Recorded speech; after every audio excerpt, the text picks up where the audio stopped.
A blessed Sunday to everyone. Truly, God is good because He gave us opportunity to gather here to worship Him in spirit and in truth. Pwede po ba natin kamayan ang ating kapatiran sa kaliwat kanan at sabihin nakakagalak at nandito ka? Yan.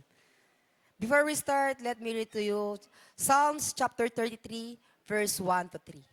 Says, "Sing joyfully to the Lord, you righteous. It is fitting for the upright to praise Him.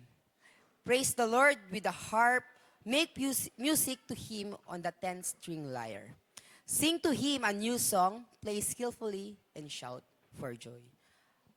Let us pray. Heavenly Father, thank you for this day. Nagkatipon-tipon kami, Lord God, to praise you, Lord God. And Lord God, we pray sa mga kapatiran nga papunta pa lamang, Lord God. We pray for guidance and protection, Lord God. And Lord God, we pray for openness of our hearts and minds, Lord God, to understand your word and the truth of your words, Lord God. Muli, patuloy namin ko yung sinasambat, pinapapurihan. We praise you, we glorify you in Jesus' mighty name. Amen and amen. Good morning, GCF Montalban Church. It's such a blessing to be gathered together in the presence of the Lord today. Amen po ba? Amen. As we enter this time of worship, let's take a moment to quiet our hearts and focus only to God. No matter what we came in with, either joy, burdens, troubles, or praise, we are here to lift them up to Him. The Psalms 100 verse 4 says, "Enter His gates with thanksgiving and His courts with praise. Give thanks to Him and praise Him, His name." So let's stand together, lift our voices and worship our God who is worthy in all honor, glory, and praise. So we can clap, we can raise our hands and while singing songs for Him.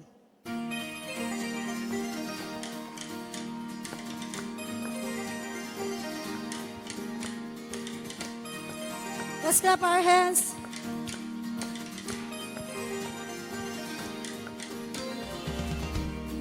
Every child will see your glory.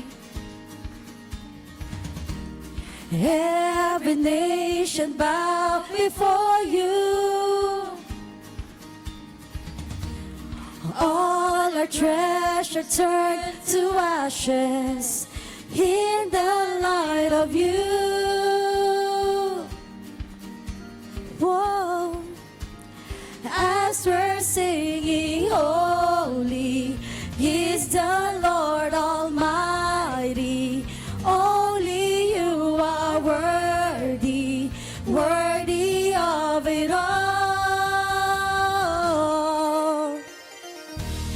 Every tribe will see your glory, yeah, yeah. Every nation bow before you. All our treasure turn to ashes in the light of you. Jesus, as we're singing, holy is the Lord Almighty. Only you are worthy, worthy of it all. Praise and glory, honor and strength unto our God, matchless, endless, love unrestrained. This is our God. Every tribe sing praise and glory, honor and strength unto our God, matchless, endless, love unrestrained. This is our God. Every tribe sing, ayo, ayo, ayo, ah. Let's raise our hands. Ayo, ayo, ayo, ah. We sing, ayo, ayo, ayo, ah. Ayo, ayo, ayo, ah. There is no one like our God. No one. There is no one like our God. There is no one like our God. There is no one like our God. Wala kang katulad, O Diyos. Wala kang katulad, O Dios. No hay nadie como nuestro Dios. No hay nadie como nuestro Dios. There is no one like our God. We sing, there is no one like our God. There is no one like our God. There is no one like our God. Praise and glory, honor and strength unto our God, unto our God. Your matchless, endless love unrestrained. This is our God. Every tribe sing praise and glory, honor and strength unto our God, unto our God. Your matchless, endless love unrestrained. This is our God. This is our God. Hey yo, hey yo, hey yo, ah. Hey yo, hey yo, hey yo, ah. Hey yo, hey yo, hey yo, ah. Hey yo, hey yo, hey yo, ah. Hey yo, hey yo, ah. Hey yo, hey yo, hey yo, ah. Hey yo, hey yo, hey yo, ah. Hey yo, hey yo, hey yo, ah. Let's clap for the Lord. As we continue to worship the Lord through this song, it is a simple but powerful reminder of what we stand for as followers of Jesus. This is our core beliefs. Let's sing it out with confidence and unity, declaring our faith together.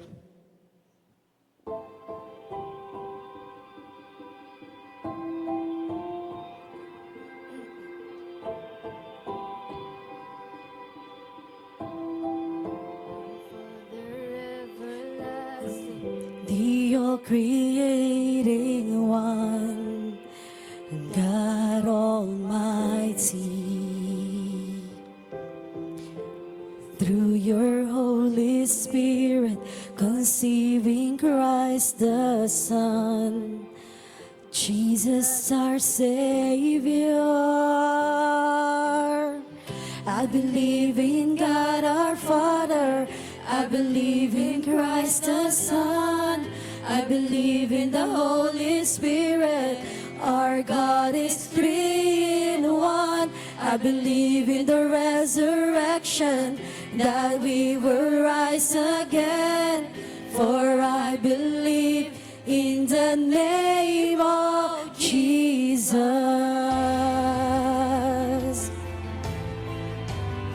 We believe you, Lord.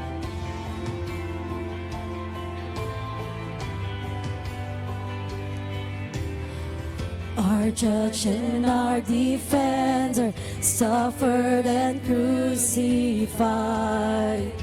Forgiveness is in you. Descended into darkness, you rose in glorious light, forever seated high. I believe in God our Father, I believe in Christ the Son, I believe in the Holy Spirit, our God is three in one. I believe in the resurrection, that we will rise again, for I believe in the name of Jesus. And I believe in you. I believe you rose again. And I believe that Jesus Christ is Lord. We believe, Lord. And I believe in you. Yes, I believe you rose again. And I believe that Jesus Christ is Lord.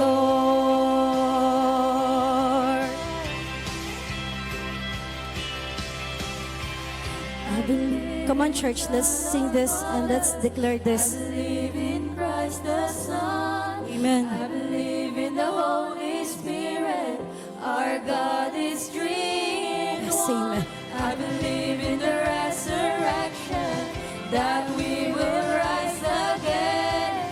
For I believe in the name of Jesus. I believe in God our Father. I believe in Christ the Son. I believe in the Holy Spirit. Our God is three in one. I believe in the resurrection, that we will rise again. For I believe in the name of Jesus. For I believe in the name of Jesus. For I believe in the name of Jesus.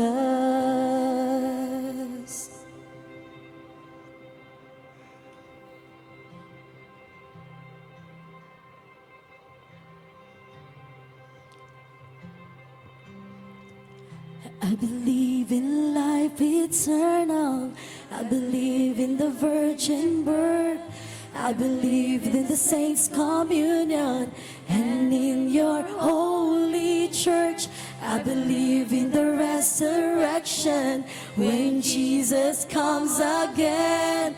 For I believe in the name of Jesus.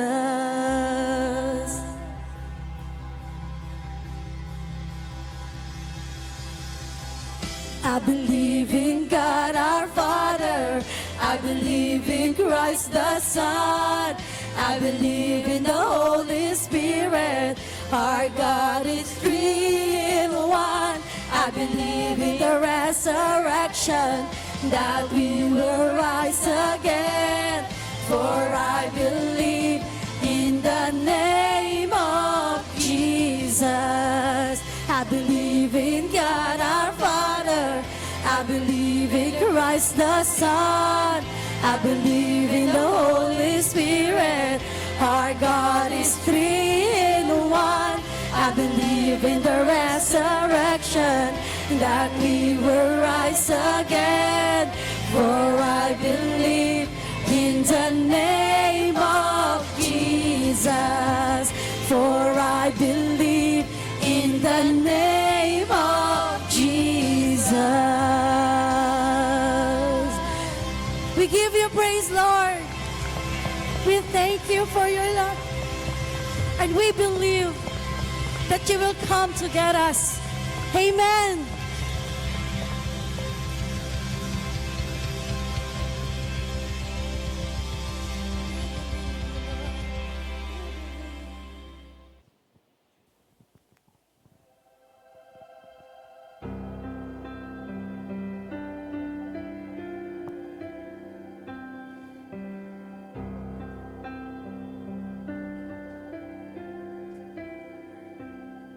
The darkness we were waiting, without hope, without light. Till from heaven you came running, there was mercy in your eyes. To fulfill the law and promise, to a virgin come the word. From a throne and endless glory, to the cradle in the dirt.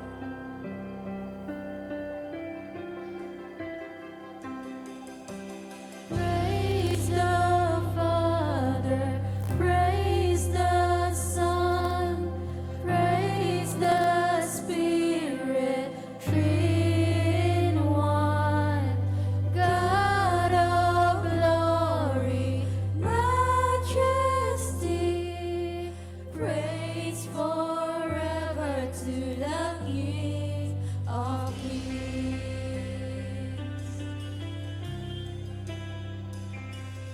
To reveal the kingdom coming and to reconcile the lost. to redeem the whole creation. You did not despise the cross, for even in your suffering, you held to the other side. Knowing this was our salvation, Jesus, for our sake you died.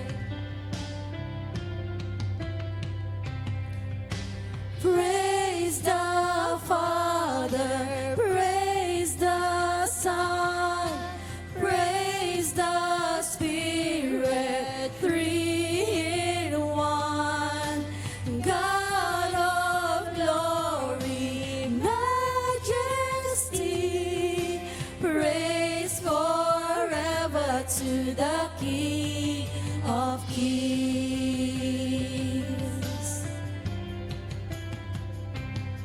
In the morning that you rose, all of heaven held its breath, till the stone was moved for good, for the Lamb had conquered death.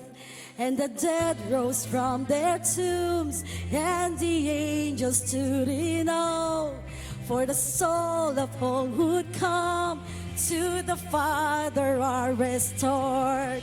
And the church of Christ was born, then the Spirit lit the flame. Now this gospel through the fold shall not kneel, shall not fade. By His blood and in His name, in His freedom I am free. For the love of Jesus Christ, who has resurrected me. Oh, we will praise the Father, praise the Son, praise the Spirit, three in one. God of glory, majesty, praise forever to the King of Kings. Praise the Father, praise the Son, praise the Spirit, three in one. God of glory, majesty, praise forever to the King of Kings. Praise forever to the King of Kings. We praise thee, Lord, in our midst. For you are the King of kings and the Lord of lords. We thank you for your blood. We thank you for the cross that we are gathered here. We thank you, Lord Jesus. In your name, amen.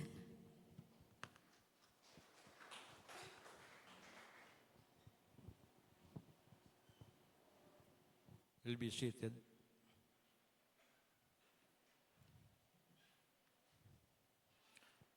Samahan niyo po akong manalangin.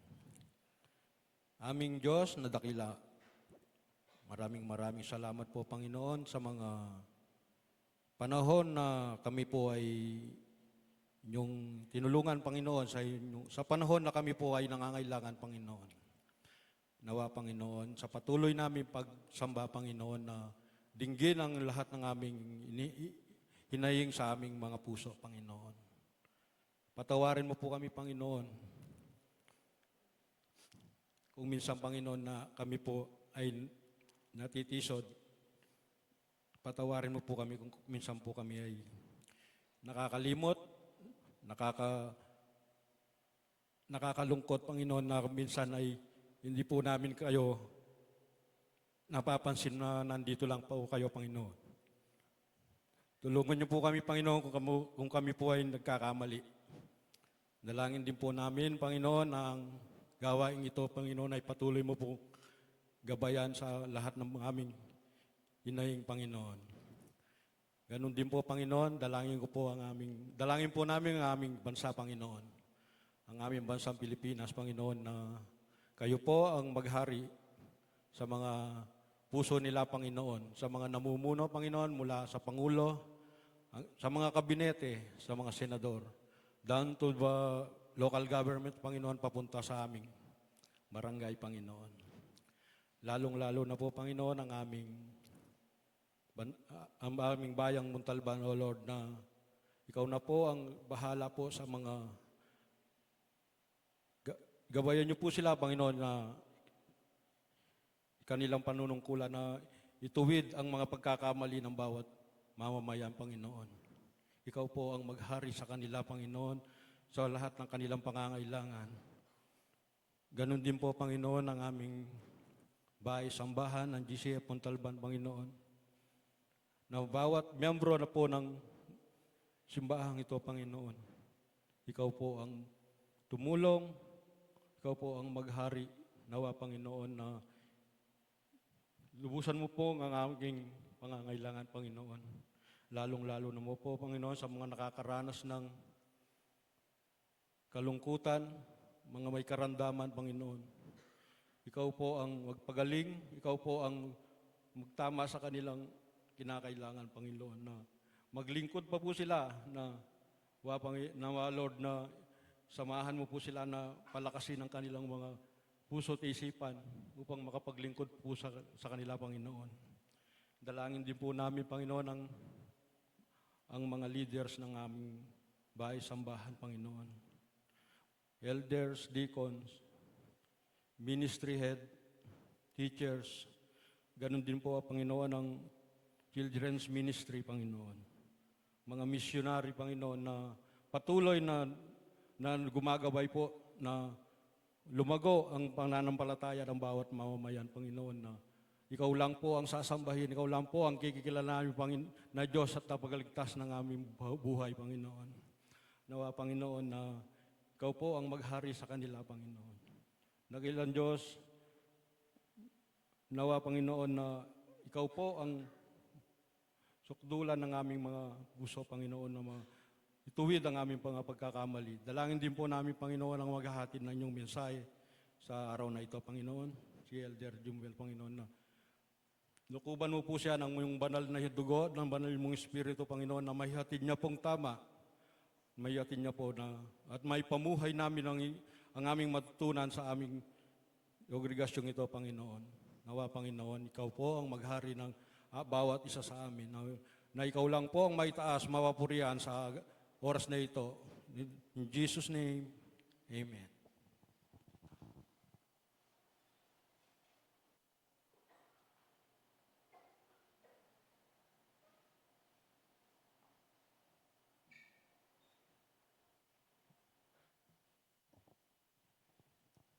We are glad to inform all of you that we have Sunday school classes upstairs. We encourage ages 3 to 16 years old to join our Sunday school classes. And for those parents and guardians who have children ages 3 to 8 years old, you may assist your little ones upstairs. And our teachers are waiting for them. At this point, let us now prepare ourselves as we worship God through our giving. God is pleased when we give with a grateful and thankful heart. He loves cheerful and hilarious giving. We gave because He gave His Son as an evidence of great love for all of us. We gave because we love Him. Just before we sing our offering song and pray for the offerings, we would like to request everybody to please make use our offering envelopes by using the space label as tithes, which is intended for our general fund. After giving your tithes, you can also give your offering for the various ministries as the Lord leads you to do so. This is over and above your tithes for the Lord. If you need pencil and pens to use, just raise your hands and our ushers are gladly to assist you po. You can also give your offerings on other modes such as online banking, and details are being flashed on our screen. And also inserted in the bulletin is our praise and prayer item slips. Ito po yung itsura niya. So, indicated po dito yung name, contact number, and then under po nyon is yung praise item. Yung praise item po is, ito po yung pwede po natin, pagpasalamat sa Panginoon, maliit man or malaki, pwede po natin itong sulatan. And then prayer item slips or yung prayer request po, yung prayer petitions po natin na pinagpipray po ng ating mga kapatiran. Reassure po na ito po yung pinagpipray ng ating mga kapatiran. And we would love to invite you po sa ating midweek prayer meeting or midweek prayer fellowship rather, every Wednesday from 7 p.m. to 8:30 in the evening. And we would also like to briefly acknowledge that our flowers today are offered to the Lord by Garriado family in Cacnyo family. Purihin ang Panginoon sa inyong buhay. If everyone is ready to worship the Lord through giving, then let us all stand and once again as we sing our offering song.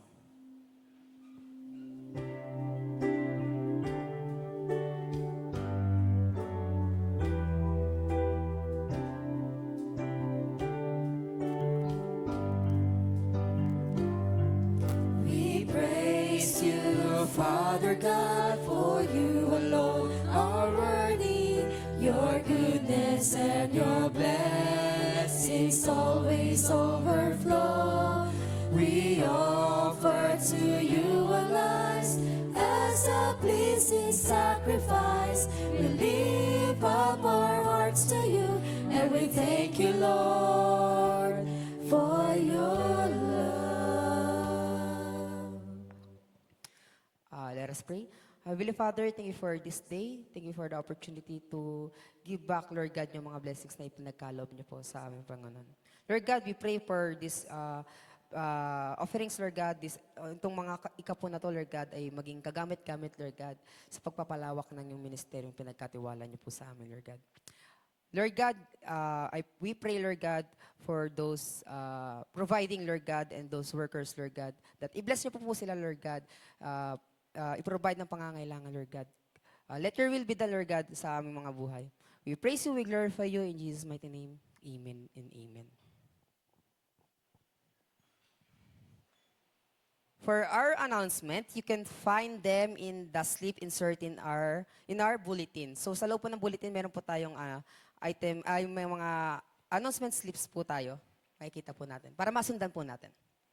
So sa first announcement, 90th anniversary of our church. Palakpakan po natin ang ating Panginoon. We are filled with gratitude and joy as we prepare to celebrate a very special milestone in our journey as a church. This upcoming July 13, we mark 9 faithful years of God goodness and guidance here at GCF Montalban. Our anniversary theme is One Journey, One Church, One Faithful God. Reminding us that through every season, every trials, and every victory, God has been and will always be faithful. Our guiding verse from Jeremiah chapter 32 and verse 39 speaks of unity and devotion, a beautiful reflection of how the Lord continues to shape us as a one body, moving forward in love, obedience together.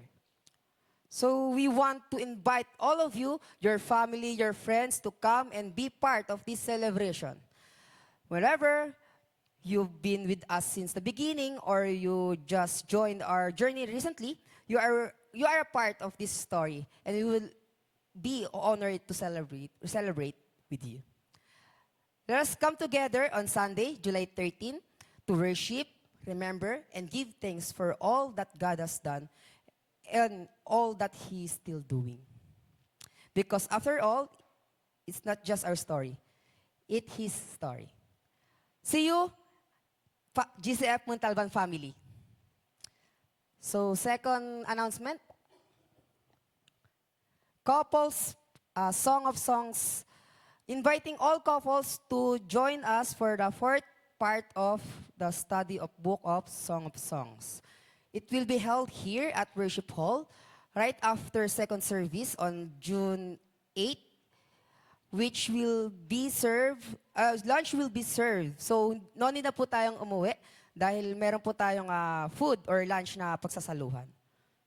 And for more inquiries and questions, pwede po nating i-contact or hanapin si Kuya Eric Tanael.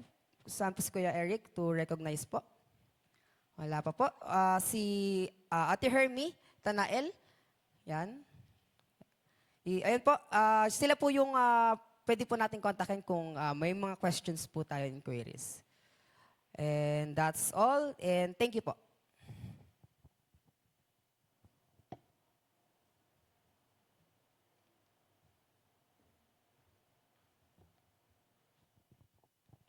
For our scripture reading, let us all open our Bibles to 1 Peter chapter 3, verses 8 to 12. Again, 1 Peter chapter 3, verses 8 to 12. Let us all stand in reverence to God's word. Let us all read God's word together in whatever Bible translations you may have. Finally, all of you should be one mind, sympathize with each other, love each other as brothers and sisters. Be tender-hearted and keep a humble attitude. Don't repay evil for evil. Don't retaliate with insults when people insult you. Instead, pay them back with a blessing. That is what God has called you to do, and He will grant you His blessing. For the scripture says, if you want to enjoy life and see many happy days, keep your tongue from speaking evil and your lips from telling lies. Turn away from evil and do good. Search for peace and work to maintain it. The eyes of the Lord watch over those who do right, and His ears are open to their prayers. But the Lord turns His face against those who do evil. May the Lord add blessing to the reading of His word. Please be seated.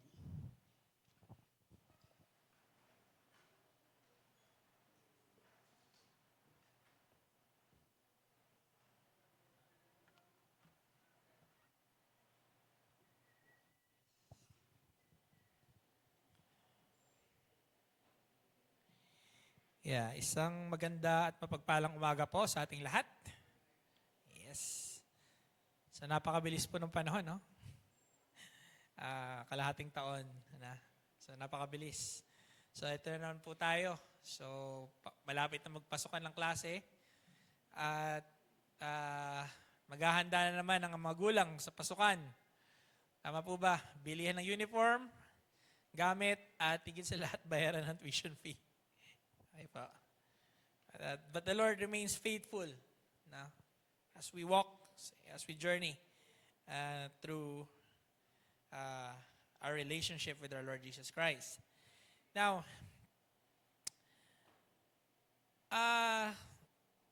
on the last Saturday of May, so lumabas sa balita po ng CBS, ng Christian Broadcasting Network, at makikita rin po itong balitang ito sa YouTube at sa around the internet, sa isang rally po ng far-right rally. It is a revival rally po ng evangelical group sa city of Seattle. So may grupo po ito na nagkaroon sila ng gawain sa Panginoon, revival and prayer ministry. So sila po ay nagpapamigay ng mga goods, no? Ng mga tulong sa community. At also nagbibigay din ng ng services, ng living servisyo, ng papagupit, ganun, wellness. At yung pastor po ay nakarinig na balita na magkakaroon ng protesta itong mga grupo ng LGBT at saka ibang mga grupo na ayaw nila sa ganong klaseng gawain ng mga conservative, against the conservative Christians. So, yeah, they call for a security para mag-assist because sa isang malayang bansa, wala namang problema kung tayo ay magpapahayag ng saloobin natin. So, habang ginagawa nila yung mission work, and then may mga nagrarally sa labas. So it's okay lang. Ang perspective ng church is, sige, para makapakinig din sila sa, yung mga rallies na makakinig din ng salita ng Diyos. But it turns out to be more than just a rally. It became a riot. No? When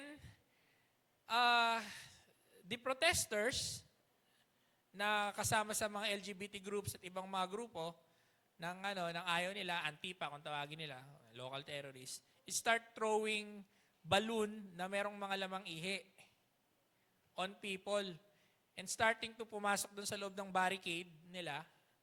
And then they are starting to harass, especially yung mga bata, tinutukan ng knife, pinapatigil yung trabaho nila during nung portion na nagsasalita nila about the Word of God. And it became a riot. No? So yung police na for security, di talaga nag-scramble talaga at nag-responde yung ibang unit, talagang nauwi talaga sa seryosong rambulan. And then may mga nasaktan. At nakakalungkot isipin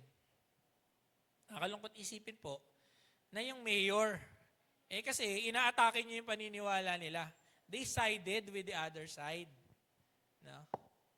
Yun ang, kumampi sila dun sa mga, So nakakalungkot. Ngayon, binatikos ng iba't ibang mga Christian groups yung ugali ng mayor for siding to the other side na that's a violation of First Amendment, the freedom of speech and religion.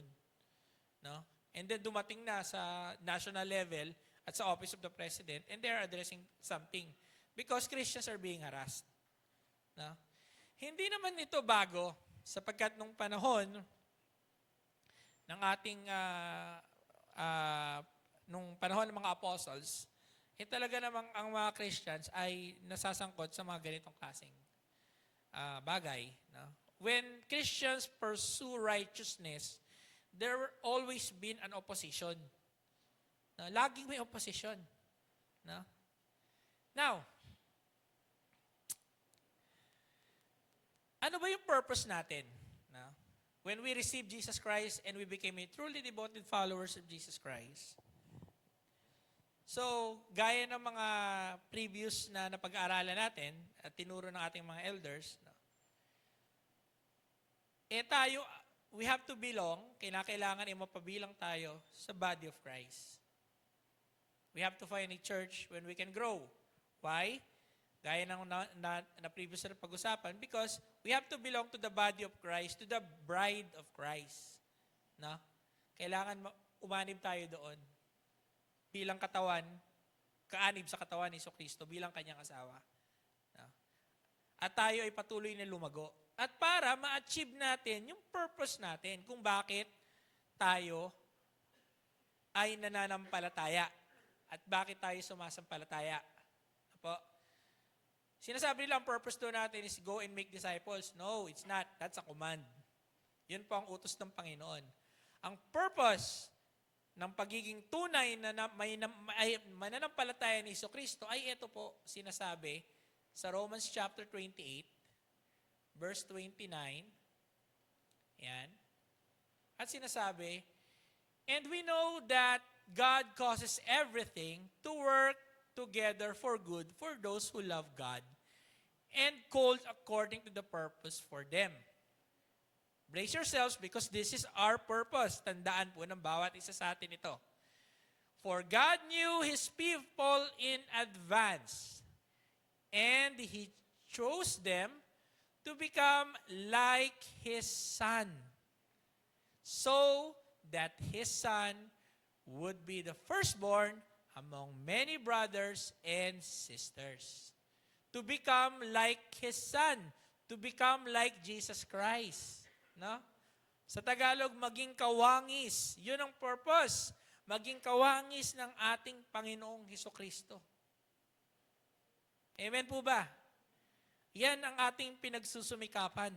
The moment na na-receive natin ang Panginoong Hesukristo sa buhay natin is to what? Become like Christ. No? Kaya nga ang description lagi ng apostles, ni Paul at ni Peter, is parang relationship na mag-asawa. Na habang tumatagal, lalo kayo nagiging magkamukha. Tama ba? Na? Hindi naman ito madali. Pero, pinagsusumikapan natin. Ayan. Nagsusumikap tayo. Now, in order for us to achieve this, hindi natin to kayang mag-isa. We cannot do this alone. No? We have to belong to a group of what? Brothers and sisters. No? nakaisa natin sa pananaw, kaisa natin sa pananampalataya. So that is why merong simbahan. No? We have to belong to the body of the Lord Jesus Christ for us to grow because we cannot do this alone. No?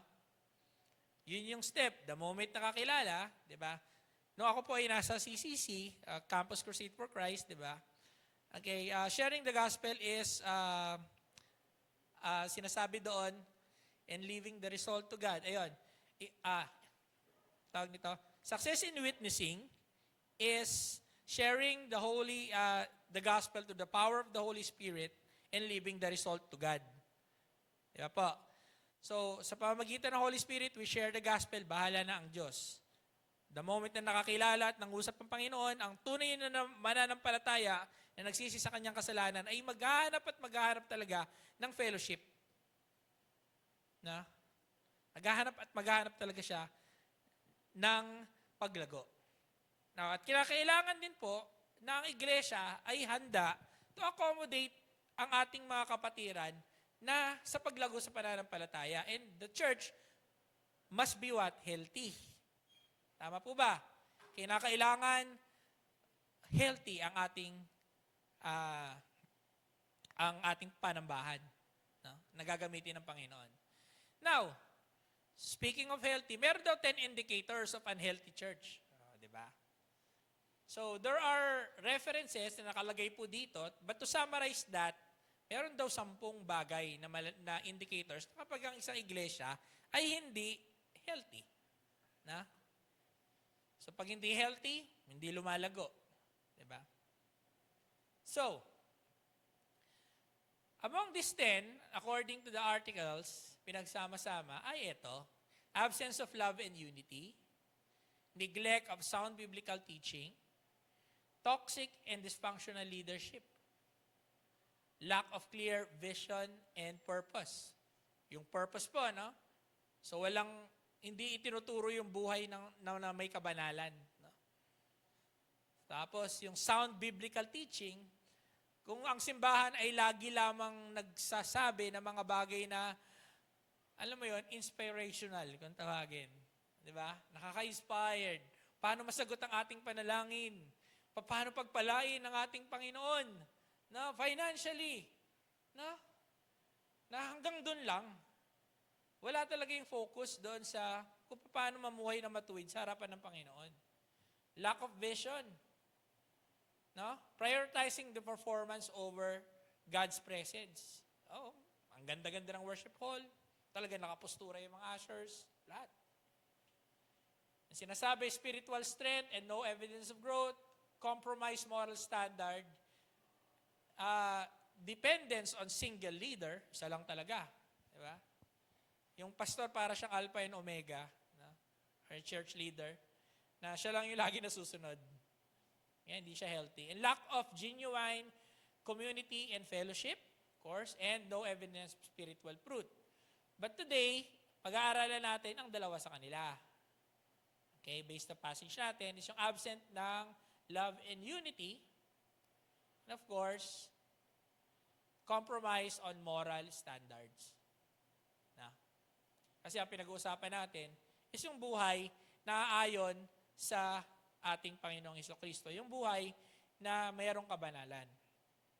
Now, sabi po ni John Maxwell, isa po siyang author, leader, at saka nag-aano ng mga leadership seminar, sabi niya, with regards sa unity, unity is not the same as uniformity. Unity has to do with the heart, sa puso. And people can be different but still be unified. No? So, ito yung ini-implement sa mga leadership seminars and trainings. No? Yung mga quote na sinasabi ni John Maxwell. And we're so blessed because John Maxwell is a former pastor who engaged in leadership training in both churches and also in the corporate setting. Diba? Now, sinasabi niya rin po na sa isang corporate setting, okay, sa isang kumpanya, maliit man, malaki, either in educational setting or a corporate setting or medical or kahit anong field na merong involved na mga tao, no, that work together on the same goal is what? They promote shared vision, encourage open communication, respect diversity, lead by example, and also foster collaboration, not competition. Ito daw po yung mga basihan to achieve a unity. No?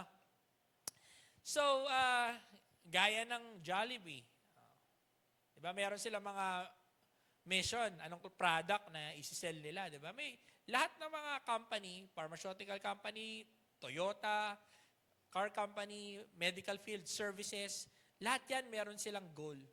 At ang ginagawa nila is lahat ng empleyado nila dapat, di ba? Sa isang manual na binibigay, pag ikaw ay na-hire, bibigyan ka ng manual, di ba? Ng handbook, employee's handbook. At pagbukas mo doon, mission and vision na nakalagay. Na, yung iba nga, ipaparecite pa sa'yo eh. Na, para that will give you an information or everything na gawin mo yung pinaniniwalaan namin, magtrabaho ka para dito sa goal. Na, sa ating mga mananampalataya, nandun yung natin, yun yung manual natin, no? To live a holy life. To live a righteous life at maging kawangis ng Panginoong Hesukristo. Now, to dig deeper, base sa sinabi ni John Maxwell, alamin na muna natin kung ano ang sinasabi ng banal na kasulatan. Kung ano naman yung perspective ng Biblia. No? Kasi, hindi lamang tayo just a company na merong product at may mga, tayo ay magkakapatid at merong mas malalim na relationship na rin-required sa atin. Nung ako po ay nagtatrabaho sa School of the Holy Spirit, may mga tribute kami para sa mga retiree, nagtrabaho ng 30 to 40 years in the business. Yung mga nag-retire po dito, no? Di ba, yung pakiramdam na nagtrabaho ka ng 30 to 40 years sa isang company, nag-retire ka na, may send-off party. Tama po ba? Now, sa sobrang tagal mo sa isang company na yon, di ba, they are not just a co-worker. It becomes your family. Sa tagal mo doon, yung anak, mga ninong-ninang, di ba?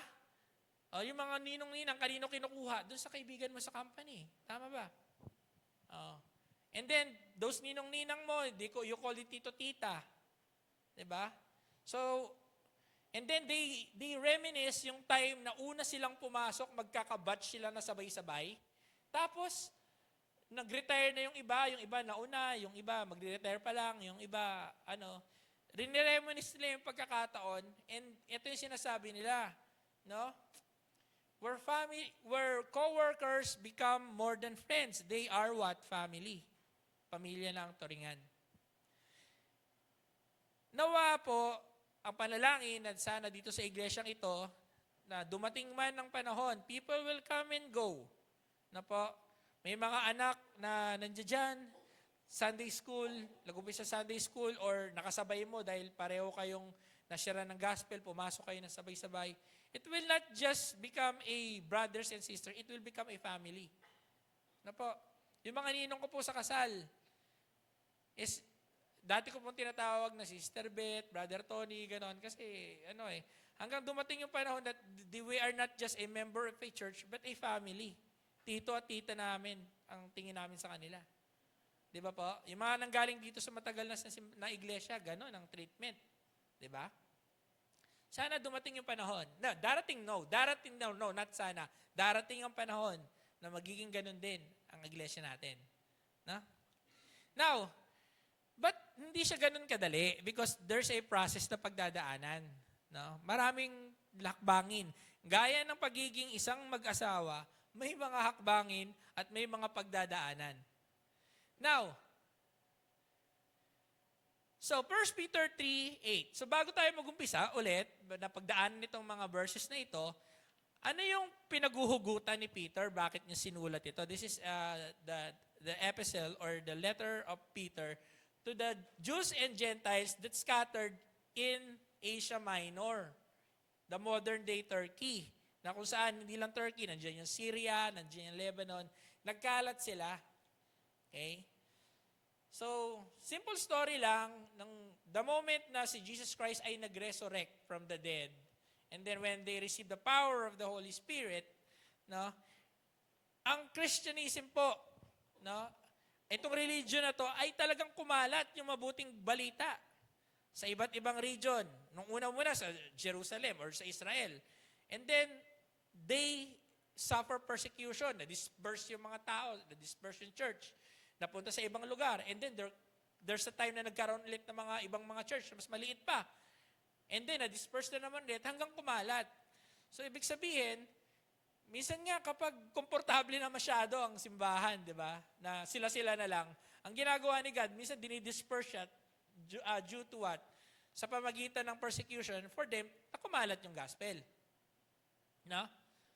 So, etong mga panahon na to, this is Peter, panahon ni Roman Emperor Nero. No? Nakilala naman natin na brutal masyado sa mga Kristiyano. Sinusunog niya yung mga Christians. No? Napaka-creative niya kung paano patayin ng mga Kristiyano para ma-demoralize ang kanilang faith. Barbecue niya ng buhay, papako niya ng patiwarik. Diba? And then, in public. No? But this doesn't stop kung ano ang kayang gawin ng Holy Spirit because Christians are what? Expanding. Bakit nga ba ang mga Kristiyano ay laging inaatake ng ganitong klaseng persecution? Because the changes na nangyayari sa buhay ng bawat isang member or bawat isang Christian ay nakaka-disrupt sa order ng society nung panahon nila. Wag mo na ngayon yung panahon ng mga apostles. Because remember that the Roman government is a pagan god. Worship a pagan gods. Not one, but the lot of gods, iba-iba. No? And then in Acts chapter 17, Acts chapter 15, sira negosyo. Bakit kamo? Diba? There was an incident, si Paul nando doon, yung gumagawa ng mga ornaments, mga relics sa Temple of Artemis, nagrereklamo sa society because hindi mabenta yung kanilang yung mga idols, mga maliliit na ginagawa lang, iniaalay sa temple ni Artemis. Silver and gold po yun. Walang bumibili kasi ang salvation ni Jesus Christ is libre, walang bayad. Ay masisira talaga negosyo mo. Diba? And then nagkaroon na naman ng riot. That is one example. No? The moment that Christians are working and telling the truth, maraming nagagalit. When Christians live a simple life, sira yung fashion industry. Diba? Imagine niyo, lahat ng tao magiging Christian na kakilala sa Panginoon, they will live a simple life. Diba? Paano yung mga branded na damit? Sira. Paano yung mga negosyo? Sigarilyo, alak, ang laki ng syntax, hindi makaporma. Ganun na nangyayari. No? And then, to the point na inciting to sedition. Pinagbintangan sila na anti-Caesar. No? Rebelde ito mga to. Because when the leaders tell that, you worship this because ganito yung religion ko, Christians will refuse. That's not right. No? Nagiging kontra sila. But, Peter told Christians to what? To submit to the government. Pinapatay ka na, submit pa din. Diba? And then, ito yung sinasabi ni Peter, na sa pagkakataong ito, napakadali, diba, na tingnan yung mga bagay sa kalangitan kapag ikaw ay nasa persecution or nasa poverty. Tama ba? Kapag mahirap ang bansa, no? People are looking for hope. Mas madaling mag-open ng gospel. Kumpara sa isang mga mayayamang lugar, mayayamang bansa, marayamang community, because nakakain sila ng 3 beses araw-araw, they have all their needs. May kotse, magagandang damit. No? Ang issue ng nila ngayon, mental health. No? Life is empty. karamihan, hindi makita ang mga bagay na may kinalaman sa eternal is just because namumuhay sa karangyaan ang mga tao. Pero kapag namumuhay sa poverty, doon natin nakikita that we are in deeply need of a Savior, with deeply need for a hope. Kaya nga sabi ni Peter dito, lahat ng bagay ay temporary. Sinabi niya dito sa Peter na to. And do not dwell on it. Now, dahil sa mga ganyan, ang church ay diverse nung panahon ni Peter. Hanggang ngayon naman eh. Iba't ibang lahi po ito. Jews and Gentiles magkahalo. Diba? May taga Babylon, Greek, Jew, diba? African, Arab nations, nakakilala sa Panginoon, nagsasama-sama sa isang simbahan. Iba-iba ang kultura. Ganyan din sa atin. Diba? Taas ang kamay. Sino po Ilocano? Taas po ang kamay. Taas. Sino po yung mga Bisaya? Ayan. Cebuano. Yung sa may mga Bisaya dire. Ayan. Ilonggo. Kapampangan. Ilonggo Gid. Sino yan? Kita niyo na? We are diverse. Iba-iba yung kultura. Sino yung Tagalog? Maraming Tagalogan. Natubong Montalban. Ayan. Born and raised, die hard, taga Montalban. Yan. So, iba-iba tayo. And then, iba-iba rin yung kultura natin. Diba?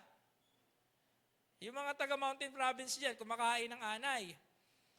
Diba? O yung mga kulisap, kung ano-ano. Tagalog, kumakain ng balang, whatever, dagang bukid or what. And then, other tribes na galing sa south, ay, hindi namin kinakain niya, marami kami pagkain dun eh. Diba? Ang mga mangingisda, no? Iba-ibang kultura, iba-ibang pananaw, no? Iba-ibang upbringing, iba-ibang class sa society, di ba? Iba-iba. But we are what? Called to be one by God. Na, pinagsama-sama. Di ba? Pag ganyan, siguradong may conflict yan. Gaya ng mag-asawa, ibang tao kayo, di ba? It will take what? 5, 10, 15, or 50 years pero parang hindi nyo pa rin kilala ang bawat isa. Kasi may issue pa rin kayo na hindi nasusolve. Ilalo lang kung mas marami. So, that would be the case. Peter is calling what? To have a what? One mind. Isa lang po ang pag-iisip. Isa lang ang tinuturo. Isa lang. Sabi dito, strive for unity in spirit and purpose. Work together in harmony, not division. And unity doesn't mean uniformity, but what? It means a shared values, goals in Jesus Christ. Iba-iba po tayo na bringing, pero iisa lang po ang goal natin. Kung ano po yung pinagagawa ng Panginoon, ang kalooban lang ng Panginoon. Doon tayo nagkakaisa. Sympathize with each other. No? When we sympathize each other, show genuine concern on others' feelings and needs, and try to understand and feel what others are doing, and be present in both joy and sorrows. Attend po kayo ng prayer meeting. Nakakatuwa kasi maririnig niyo po yung iba't ibang story ng ating mga kapatiran. Their struggles and also their victories. Mga struggle noon, may mga ganong story, victory na ngayon. Yung mga bagay na pinagpipray mo, and then after a week, mau-overcome. So nakita mo, di ba? So we share the sorrows. Di ba? Gaya ng mga sakit. Nagkasakit. And then pinagpray natin dahil sa pamamagitan ng Panginoon. After a week, may testimony, gumaling na po siya. Hindi lamang yun. Hindi namin alam kung paano kami nakakuha ng pera. Pero God provides. Di ba po? We share same sorrow and joy. Di ba? And then we sympathize with each other. So this is the church. Love each other as brothers and sisters. Parang tunay na magkakapatid, magkakaiba ng lahi. So that is why we call it brother and sister. It's not just a code na ginagawa natin dahil nakasanayan ng iba. Gawin natin tong Di ba? Meaningful sa atin. Genuine brothers and sisters. Medyo matagal kasi may mga talagang mga members tayo dito na, alam mo yun, ang tagal mag-init sa fellowship. Diba? Yung iba, napaka Mr. and Mrs. Congeniality, bago pa lang, pero dami ng friends. Pero ang iba talaga, nandun talaga sa box. Nasa loob. So, kinakailangan ng mga kapatiran to encourage, to push, and then ayain. Diba? Hindi naman mahirap mag-open up, but let's try. No? Be tender-hearted. Okay? When we say tender-hearted, be kind and compassion, not cold and indifferent. Let your heart remain soft, not hardened by offense or pride, and be quick to forgive, to help others. No? Maawain. And also, as sinasabi dito, be compassionate. No? Soft-hearted. Minsan talaga sa mga magkakapatid, talaga namang meron kayo hindi pagkakaunawaan eh. Tama po ba? But be tender-hearted. Sorry na. Bati na tayo. Diba? And then what? Keep a what? Humble attitude. Higit sa lahat. Nakakatuwa po yung ano na to, no? Yung sinasummarize ng mga teachers at saka mga lecturers sa corporate, napaka-specific pagdating sa Bible. Na? The thing is, hindi naman natin ito malalaman kapag hindi naman talaga tayo nagbabasa ng salita ng Diyos. Kaya natin inaaral to. Now, be humble. Ito po ang call ni Peter. Maging mapagpakumbaba. Be teachable and willing to admit fault. Serve others willingly, not seeking praise or recognition. Avoid pride and self-importance. So ginagawa natin ang lahat ng bagay dito sa simbahan, hindi po para sa praise ng tao. Naway ganun po. Ito po ay para sa kaluwalhatian ng ating Panginoon. At hindi sasabihin na magaling tayo. Na magaling ka kumanta, para yan sa Panginoon. Pinagkalooban ka ng Diyos na magturo ng salita niya, na mahusay ka mag-expound ng mga verses, para yan sa Panginoon. Not to glorify ourselves, but to glorify God. But again, our purpose is to what? To be what? Like Christ. Amen po ba? At ang Panginoong Jesucristo, hindi niya kinuha ang glory na para sa Ama. He followed the will of the Lord. May mga alitan. No? So be humble. Minsan, kung talagang mali, kapatid, sorry. No? Minsan sa magkakapatid, no, hindi na kinakailangan yung yung salitang sorry, parang hirap bitawan. Nagkaroon kayo ng tampuhan, sagutan, diba? To the point na talaga tataas ang boses nyo. Hindi kayo nagpansin na magkapatid sa bahay ito, no? And then, after a while, pag malamig na ang sitwasyon, ato, lalo nangyari. Kwentuhan lang kayo na parang okay lang, no? Parang hindi nangyari nung nakarang linggo. Na? Hindi siya nangyari. Hindi naman nag-sorry. Ba't alam niyo okay na kayo? Tama ba? Hindi na pag-usapan. Mas maganda kung napag-usapan. Pero sometimes sa magkakapatid, hindi na pag-uusapan, pero alam niyo okay na kayo. Diba? Kung mahapyawan man yung ganon, wala yun, hayaan mo na. No? We are praying na sana sa ganong klaseng level na bilang magkapatid, na kinakailangan lang ang isa sa inyong dalawa ay mag-reach out sa bawat isa. And then you start talking with each other. Ang habol po natin ay kabanalan. At hindi po natin pwedeng sabihin at hindi po natin pwedeng i-achieve ang righteousness kapag may galit sa bawat isa. At may galit tayo sa kapwa natin. Na po. So kung kayo po ay nasa sitwasyon ngayon, reach out. Kayo na po ang lumapit.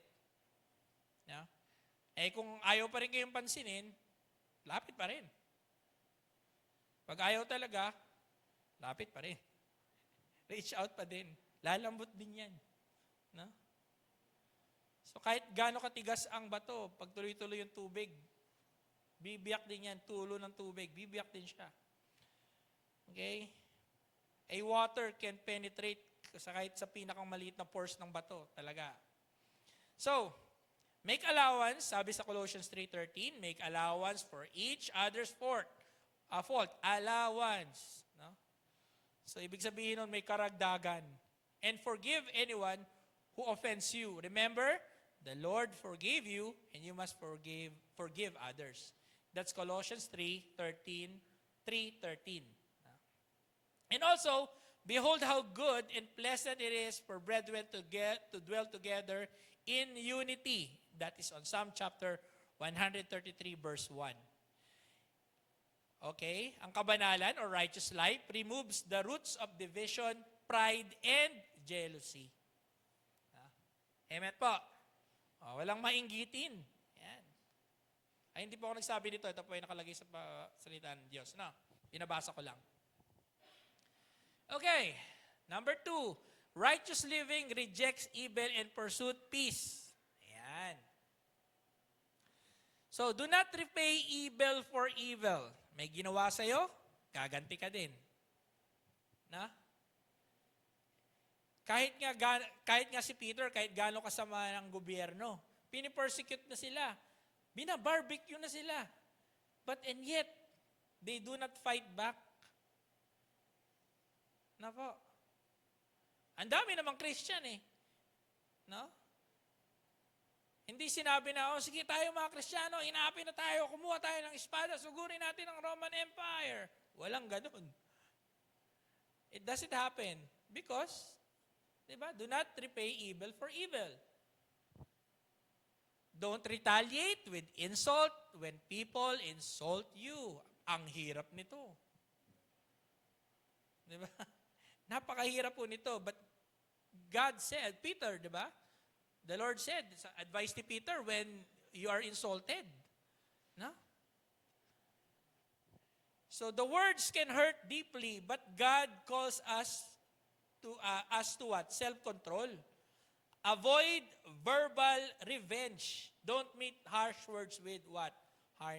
Harshness. Huwag ka na sumagot. No? And Jesus modeled silence and the grace in the face of insult. Si Jesus Christ is the perfect example. Marami nang ginawa sa kanya. Sinaktan siya physically, insulted him. Be Christ-like. Ayan na po ang sinasabi ng banal na kasulatan. No? Do not retaliate insult. And then also, instead pay back with blessing. That is what God has called you to do, and He will bless you for it. Kasabihang Pilipino, ano po equivalent ito? Pag binato ka ng bato, batuhin mo ng granada? No, tinapay. No? So dito siya nanggaling. Malinaw po, malinaw. Yeah. Now, sabi dito, if you want to enjoy life, see many happy days, keep your tongue from speaking evil and your lips from telling lies. Yan. Sino rito may experience na nakapunta na sa barangay? Kasi may nagsisettle ng dispute. Hindi po ako na barangay, wag po ako. Ayan. Baka ano po eh. Na, yung nakaka-attend na ng hearing para sa barangay dispute. Ako po. Kasi po ako po yung official dati ng subdivision. Na, ito yung natutunan ko doon. Kami po ay, bago yung subdivision, kami mga kalalakihan na board member, nagpapaliga ng basketball. Ang saya-saya. Kasi syempre, nanalo. Pag uwi namin, may grupo na nag-iinuman, mga PDEA, police, mga barikada nila. Itong group, may edad na, mga around 30-40, dumaan itong nagmumotor na ito, alam mo naman sa subdivision, mga mayayabang na nagmumotor. Tapos naka-open pipe, no? Naka-set up. No, ganon, ang ingay-ingay. Dumaan doon, pinaharurutan. Nung bumalik, kinaharang, ba't alam mong ang liit-liit ng kalsada, ganyan ka magano. Sinita nung isa. Nauwi sa suntukan. Rambulan talaga. Bira. So yung pulis, dahil PDEA siya, yung isa naman, kamag-anak ng pulis, nagkagulo. Silipan yung mga kapitbahay, skandalo. Bira. Tapos ako naman, sisilip-silip doon, galit na galit si Jake. Pupunta ka dyan, ha? Galit. Ba't ka sasawsaw dyan? Hindi, tinawagan ako nung presidente ng asosasyon, kasi nga kami, mga opisyal, matanda na kasi siya, may edad na si Nanay Preda, Jimel, pumunta ka nga doon sa barangay, tingnan mo kung anong nangyari dyan. Kasi walang representation yung kasi hindi natin kaya yan. Kasi pag hindi kaya sa subdivision, dalhin mo sa barangay. Hindi namin kayang awatin. Diba? 2-3 oras, puro balitaktakan, walang resolution. Wala. Bakit? Batuan ng batuan, lait, di ba? Wala ka naman trabaho, di ba? Mayabang ka. Di ba? Puro ka mayabang, di mo disiplinahin yung anak mo, batuan ng mga salita. May resolution? Wala. Ano ang restraining order? Huwag kayo magkita. Di ba? Sayang yung oras, walang natapos. Bakit? Walang gustong magpakumbaba. Pride. Diba? Yung iba sa inyo alam yan. Diba po? Pero as Christians, hindi tayo kagaya nila. No? Dalangin ko lang na kapag ako ay pumunta sa sitwasyong ito, diba? Naway yung pasensya ko at yung grasya ng Panginoon, malagpasan ko to.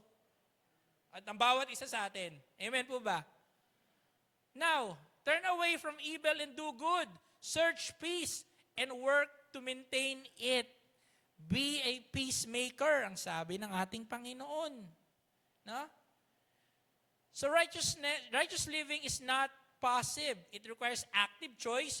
Walk away from temptation and intentionally choose what honors God. Kung ano yung nakakawalhati sa Panginoong Hesus, yan ang ating piliin. No? And sabi dito, sabi sa Proverbs 15:1, Proverbs 15:1 says, a gentle answer deflects anger, but harsh words makes temper flare. No? So ito yung mga tinuturo sa mga seminars ng de-escalation. Para hindi mag-de-escalate ang isang argument, no? Choose your words. Diba? Pangit ang ginawa mo. Diba? Sabi ko, pwede namang, parang hindi ata maganda yan. Dalawang salita, pangit ang ginawa mo. That's number 1. Yung number 2, Brad, parang hindi ata maganda yan. Diba? Baka pwede pa tayo mag-improve. Alin sa dalawa? Yung una talaga away talaga yon. Same concept, di ba? But different approach. Di ba? Work at living peace with everyone. In Hebrews chapter 12, verse 14, it says here, work at living in peace with everyone and work at living a holy life, for those who are not holy will not see the Lord. Okay, again, work at living in peace with everyone and work at living a holy life. For those who are not holy will see the Lord. Ibig sabihin, pag namumuhay ka ng peace na may kabanalan, yung mga hindi mananampalataya, makikita yon ang pagkakaiba. Na po, hindi man sila vocal, pero I tell you, nakikita nila yan. Now, instead of reacting to offense, ask God, what response bring peace and honor to you? God, ano po yung mga bagay na makakapagbigay ng kapayapaan at kadakilaan sa iyo? So, a Christian is a peace-loving people. Hindi lamang sa labas, pati sa bawat isa. Meron dapat we act as a peacemaker. There always be a peacemaker. Hindi yung mga gaslighting, yung mga ginagamit ng talagang, ito talaga siya, oo nga. Di ba? Napakaano talaga nito, ay oo, ginawa niya rin sa akin yan eh. Yeah? Yung mga simple lang, pero gaslight. Di ba? Mga sol-sol. Di ba? Hindi masarap yung luto niya, oo nga. Di ba? Mga tipong, hindi ko nagustuhan yung sinigang. Ay, sinigang pala yun, nakala ko paksiw. Yung mga tipong, di ba, luto nung So, be careful.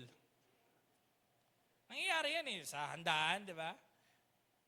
Yung handa ni ganito, ni handa ni ganyan, nagkukumparahan na ganyan. So, di ba? So, yeah. Parang magkakapatid at para mag-asawa. Choose your words. So, lastly, okay, righteous living invites God's favor and presence. Yan. Punta tayo rito. So sabi dito, the eyes of the Lord watch over those who do right. Yung gumagawa ng tama. Na. So if we are, sabi, seek ye first the kingdom of God and His righteousness, and all these things shall be added unto you. His righteousness, the kingdom of God. Yun yung pinaka-keywords, di ba? Seek. So ibig sabihin, may pagkilos. Ano ang hinahanap? Kingdom. And His righteousness, and all these things shall be added unto you. The eyes of the Lord watch over for those who do right. Alam niyo po, kapag as a Christian, kapag tayo po ay namumuhay na merong kabanalan, pinoprotektahan po tayo ng Panginoong Hesus sa mga masasamang tao na that against us. Pinaplano pa lang nila, hindi natutuloy because the Lord protects us.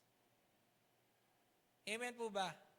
Pag chichismisan ka or may masamang storya laban sa'yo, no? If you know the truth, yung katotohanan, God knows the truth. He will protect you. God is actively watching and caring for righteousness. He sees your effort to live in obedient even when others don't. And righteous living invites divine attention and protection.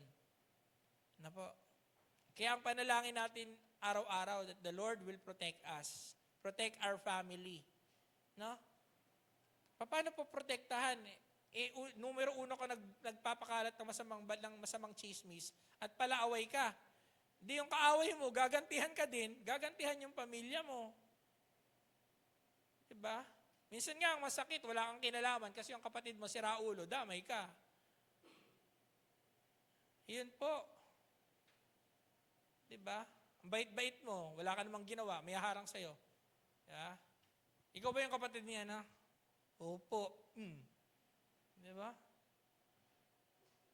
So, ganun din. Kung nananalangin ka ng protection ni God, edi be a peacemaker. No? And His ears are open to their prayers, sabi dito. Yan. His ears are open to their prayers. So the prayer of the righteous, di ba, availeth much. So kapag tayo ay nananalangin, di ba, sinasagot ng Diyos, His ears are open, pinakikinggan tayo ng Diyos sa ating mga panalangin. No? If we are a peace-loving person. No? Kasi if you are not a peace-loving person, ang panalangin mo, Lord, sana mahulog yan sa hagdanan. Diba? At the end of the day, ikaw yung nahulog. See that? Paano naman yan? Paano i-gagrant ng Panginoon ang panalangin that will cause harm to people? And also, the Lord will turn His face against those who do evil. And sabi sa Isaiah 59:2, it's your sin that have cut you off from God.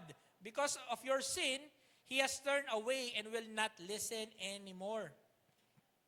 Kapag tayo ay nagdidwell sa kasalanan, galit sa kapwa, no?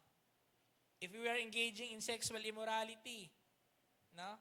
If you are cohabitating with someone na hindi naman kayo kasal, di ba? O ikaw ay may galit sa kapatid mo, or may pinaplano kang masama, you are plotting evil. No? Ikaw ay empleyado, nag-i-incite ka ng sedition dun sa boss mo, na mag-rally tayo, or wag na natin gawin yan, di naman binibigay para sa atin. God will not listen to your prayers, kapatid. And even so, tarungin mo, Kristiyano ka ba talaga? Yun.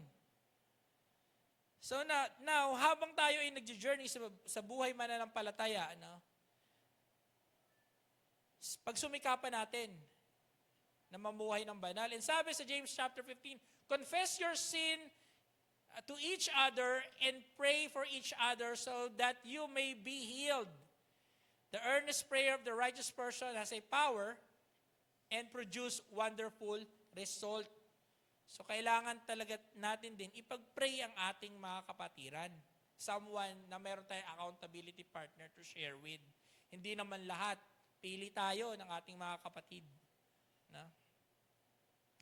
And sabi dito, Jesus Christ said in Matthew chapter 9, "Blessed are the peacemakers, for they shall be called the children of God." No? And the Lord inhabits the praises of His people. His people. Ang tanong, are you a people of God? Na? Baka hindi sinasagot ang Diyos sa mga panalangin mo kasi hindi kanya kinukonsider na kanya. Now, reflective points, unity starts with me. Kanino pa ba? Siyempre, sa personal na pananampalataya sa ating Panginoon. In order for us to be unified, start with our personal. Starts with me. Read the Word of God, meditate on it, and work, no? Pag sumikapan natin yung ating ang ating pagkakaligtas, no? Work and grow. Pagtrabahuhan natin yung ating the fact na naligtas na tayo, no? Trabahuhin natin para mag-grow tayo as a Christian. Ay yung relationship natin. Trabahuhin natin yung relationship natin as Christian. I need to turn away from what divides us. Kung wala kang sasabihin, kung magkakos ng division sa inyong pamilya, sa inyong kapatid, sa simbahan, tigilan nyo yan. Tigilan natin. Peace doesn't happen by accident. Pinagsusumikapan po ang pagiging peacemaker. Pinag-iisipan, pinapanalangin. God is close when I live right. Let us live in righteousness po. At malalaman natin, base sa pangako ng Panginoon, tutuparin niya, o hindi man tutuparin, sasagutin niya sa tamang panahon, sa kanyang time frame, yung mga desire ng puso natin according to His will. No? So kapag nakikilala natin ang ating Panginoon, yung ating mga panalangin at ang will ng Panginoon sa buhay natin ay nagiging isa. Amen ba? No? As we pursue righteousness through our Lord Jesus Christ, ang mga panalangin natin ay nagiging isa. Align sa purpose ng Panginoon sa buhay natin. Pursuing righteousness helps others see Jesus. Ito po importante dito. Kapag yung kabanalan, unity, pagiging peace-loving people, no? Yan yung pinaka-greatest testimony na pwede nating ipabahagi sa mga tao na hindi pa nakakakilala sa Panginoon. Greatest tool for us to evangelize is yung ating buhay mismo. Amen po ba? Yan.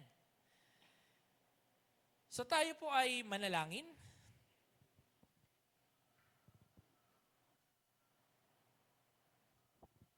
Dakilang Ama, maraming salamat po Panginoon sa mensahe, Panginoon, na ibinigay mo.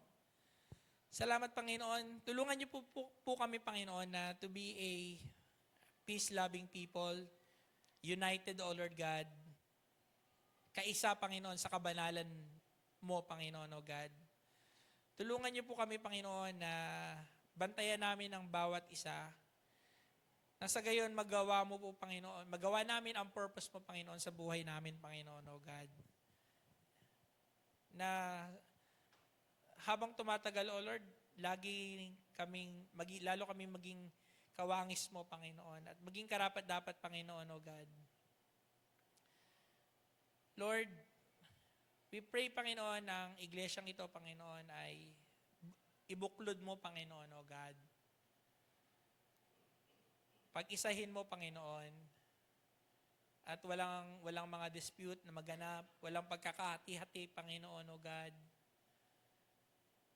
Mapagmahal, O Lord. Maunawain, O Lord God. At sa pamamagitan, Panginoon, ng mga natutunan namin, O Lord God, sa pang-araw-araw, may apply namin ito sa buhay namin, sa aming pamilya, sa aming kapatid, sa aming asawa, sa aming mga katrabaho, Panginoon, kaklase, Panginoon, O God, kapatiran sa simbahan. At Panginoon, sa mga taong hindi nakakilala sa amin, Panginoon, pero nakatingin sa mga buhay namin. Hiling namin, Panginoon, na sa bawat oras at sandali ng aming pagtahak, O Lord God, sa buhay mananampalataya sa truly devoted followers of Christ, samahan niyo po kami, Panginoon, O God. Samahan niyo ang aming lakad, Panginoon, sa iyo. Dinadakila ka at tinataas ka namin. Pwede po ba tayong tumayo? And now unto him who is able to keep us from falling and to present you faultless before the presence of his glory with exceeding joy, to the only wise God, our Savior, be glory, majesty, dominion, and power both now and forevermore. And everybody say, Amen. You may take.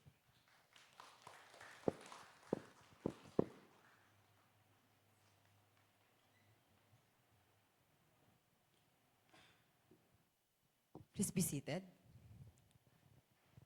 Before we let you go, we encourage everyone to please return the bulletin at the usher's table after the service so we can use them again in our next worship service and save on the printing cost. However, the slip inserted in the bulletin is here to take with you. Thank you for your kind understanding and cooperation. And at this time, we would like to recognize our guests and visitors. If you came for the first time, meron po ba tayong first-time visitor? Dito po sa kanan, baka meron pong first-time visitors po. Pwede po tayong tumayo to recognize po. Yan po. Wala po. Sa kaliwa po, baka po meron pong first-time visitor, second time, para po ma-recognize po natin. Yan. If wala po, tayo po yung magsitayo. And i-greet po natin ang bawat isa at kantahin po natin ang ating welcome song.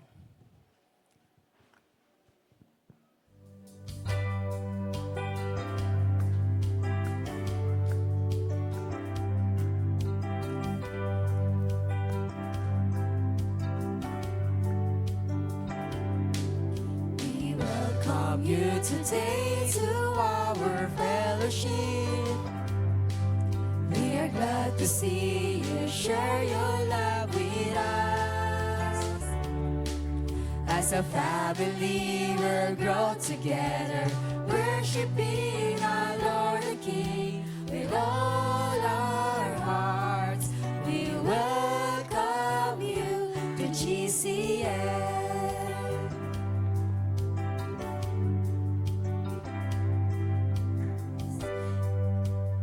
So as we end our worship service as family of Christ, with a joyful heart, let's sing again the tribes.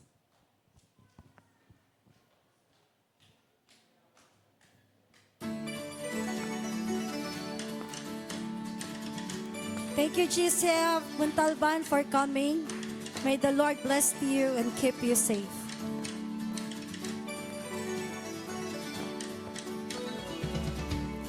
Every tribe will see your glory. Every nation bow before you.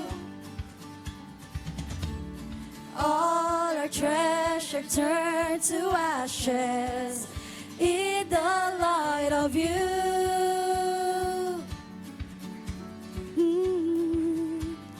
As we're singing, holy is the Lord Almighty. Only you are worthy, worthy of it all. Thank you po sa pagdating. You may go in peace. Your glory. We will see each other again next Sunday. God bless everyone. God bless GCF.